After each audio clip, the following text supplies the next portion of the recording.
GH Bhiwani पे कार्यरत हूँ और आज की जो हमारी 2 घंटे की स्ट्राइक है, 10 से 12 बजे तक की स्ट्राइक है। पूरे हरियाणा में ही हमारी स्ट्राइक है और पेन डाउन स्ट्राइक है। हमारी सारी इमरजेंसी सेवाएं जारी हैं और आज की हमारी स्ट्राइक का जो मुद्दा है वो ये है कि रेणु भाटिया जो महिला आयोग की चेयरपर्सन है, LNJP कुरुक्षेत्र हॉस्पिटल में एक नाबालिग बच्ची का रेप हुआ, जिसके लिए हम सभी शोकाकुल हैं, जो कि एक बहुत ही जघन्य अपराध था और हमारा जो सहानुभूति है बच्ची के साथ है। ऐसा हादसा किसी भी बच्चे के साथ नहीं होना चाहिए, लेकिन रेणु भाटिया मैडम ने बिना किसी जांच पड़ताल के पूरा आरोप जो है हमारे नर्सिंग कैडर पे थोप दिया है।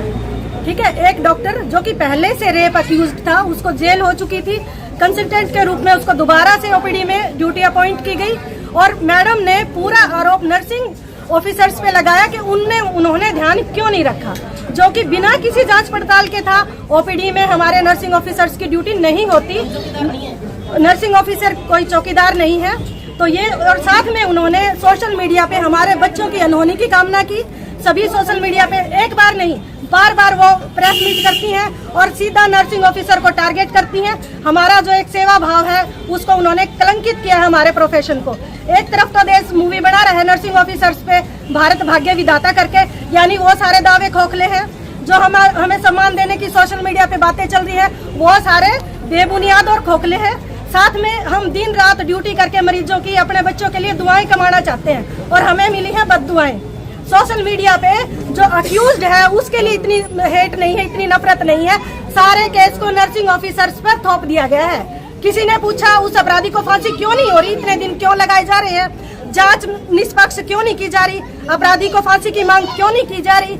मैडम आई, एक महिला के साथ शोषण हुआ और एक महिला दूसरी महिलाओं को आरोपित कर रही है। जिसने आरोप किया वो कहाँ है, उसको जेल क्यों नहीं हुई, उसको किन्होंने, कौन से सिस्टम ने उसको दोबारा से अपॉइंट किया। राक्षसों को डेजिग्नेटेड करके ओपन में ओपीडीओ में बिठा दिया गया है और नर्सिंग स्टाफ को ये कहा जा रहा है कि आप लड़कियों की सुरक्षा कीजिए।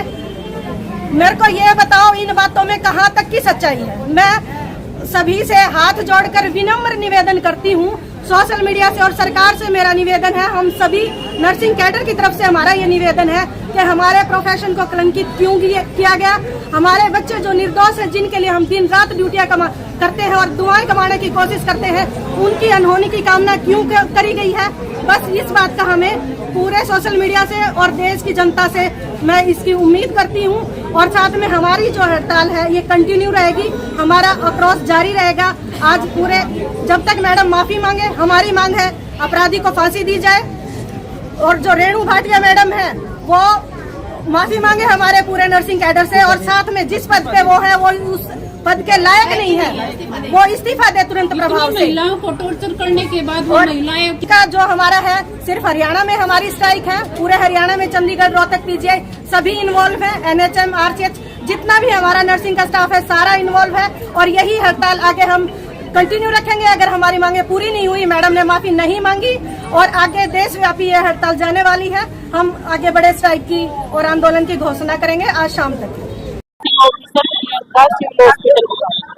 आज हमारी 2 घंटे की पेन डाउन स्ट्राइक है। आप सभी को पता है इस बारे में, क्षेत्र में जो हादसा हुआ वो मीडिया में, यूट्यूब पे, इंस्टाग्राम पे सभी को पता है। एक जो महिला आयोग की चेयरपर्सन है, एक बच्ची को न्याय दिलाने के लिए क्या वो एक नर्सिंग ऑफिसर की बच्चों को टारगेट कर सकती है? मुझे यही सवाल का जवाब चाहिए उनसे कि एक जो लेडीज है, जो महिला आयोग की चेयरपर्सन बना रखी है, क्या वो आते ही बगैर इंक्वायरी के, बगैर सोचे समझे, क्या एक नर्सिंग ऑफिसर जो अपनी ड्यूटी पे खड़े हैं, क्या उनको वो ये बोल सकती है कि आप अपनी बेटी को 15 मिनट के लिए छोड़ो? हमें इसके लिए उनसे जवाब चाहिए, उनका इस्तीफा चाहिए और जब तक वो इसका कोई जवाब नहीं देंगी, इस्तीफा नहीं देंगी, हम अपनी हड़ताल को जारी रखेंगे। वो इतनी महिलाओं को टॉर्चर करके क्या एक बेटी को इंसाफ दिला सकती है? क्या एक बेटी को इंसाफ दिलाने के लिए जो नर्सिंग ऑफिसर जो दिन रात 24 घंटे पेशेंटों की सेवा करती, क्या वो उन बच्चों को टारगेट कर सकती है? हम ये चाहते हैं कि जिस बेटी के साथ गलत काम हुआ है उस डॉक्टर को कड़ी से कड़ी सजा मिलनी चाहिए, उस डॉक्टर को छोड़ना नहीं चाहिए बिल्कुल भी। लेकिन ये नहीं है कि एक बेटी को इंसाफ दिलाने के लिए जो एक नर्सिंग ऑफिसर दिन रात देश की सेवा करती है, जो देश जिसके ऊपर मूवी बना रहा है, उस नर्सिंग ऑफिसर की बेटियों के बारे में वो ऐसे सब यूज करती है।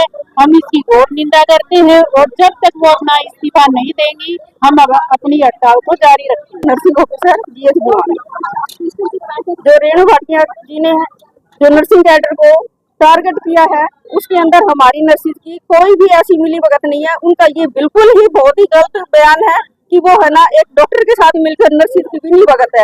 वो ऐसा कैसे कह सकती है? वो महिलाओं की एक चेयरपर्सन हो गई और इतना वो खुद ही डॉक्टर के नहीं, उन्होंने बहुत ही हमारे प्रति, हम इसकी घोर निंदा करते हैं। उन्होंने हमारे प्रति बहुत ही गलत तरह से व्यवहार किया है। हम पूरा महिला हमारा डिपार्टमेंट है, उसके बावजूद वो महिला की चेयरपर्सन होकर वो हमारे प्रति ऐसा कैसे कह सकती है? साथ ही साथ उन्होंने हमारी बेटियों को भी टारगेट किया है। ये उस पद पे रहने के लायक ही नहीं है। हम इस चीज की मांग करते हैं कि वो अपने पद से इस्तीफा दे और हमारे सारे नर्सिंग कैडर से माफी मांगे। और जब तक हम इस आंदोलन को जारी रखेंगे, जब तक कि दोषी को सजा नहीं दी जाएगी और हमारे नर्सिंग कैडर से रेणु भाटिया माफी नहीं मांगेगी। में नर्सिंग ऑफिसर के पद पर कार्यरत हूँ। रेणु भाटिया मैडम ने जो लेडीज के होते हुए भी लेडीज के खिलाफ ये इन्होंने आक्रोश जताया है, बिल्कुल ही गलत है। आरोपी डॉक्टर है, नर्सिस का उसमें कोई रोल नहीं, जबकि उस पे गाज ना गिरा के इन्होंने नर्सिंग कैडर पे गाज गिराई, जो बिल्कुल गलत है। नर्सिंग हमेशा सेवा भाव से सेवा की है और हमेशा अच्छे तरीके से काम किया। उसके बावजूद अच्छाइयों की बजाय वो हमें बददुआएं दे रही है। इसका कारण क्या है हमें तो समझ आता नहीं। उसकी घटिया मानसिकता ही है, जो औरत होके औरत को ही नहीं समझ पा रही। क्या पांचों उंगलियां सेम है? नहीं होती। लेकिन वो आदमी डॉक्टर जिसने गलत किया उसको टारगेट करने की बजाय, क्या वहाँ सर्वेंट नहीं होते, फीमेल्स वो नहीं होती, बॉय वगैरह कोई नहीं है जो उसने क्या उस लड़की का कोई रिश्तेदार नहीं था उसका तक वेट करता वो डॉक्टर, उसने क्यों नहीं बुलाया किसी को? सीधा उसने घटना को अंजाम दे दिया। नर्सिस को क्या पता कि कौन डॉक्टर अंदर क्या कर रहा है? क्या उसको बताया गया कि एक फीमेल आ रही एग्जाम दे रही, आप अंदर आ जाओ? किसी ने किसी को इन्फॉर्म नहीं किया। जो हुआ उसकी अपनी पर्सनल इंटेंशन थी, जो उसने लड़की के साथ गलत किया। हमें भी उस चीज का दुख है, हम भी बहन बेटियों वाले हैं, बिल्कुल गलत हुआ।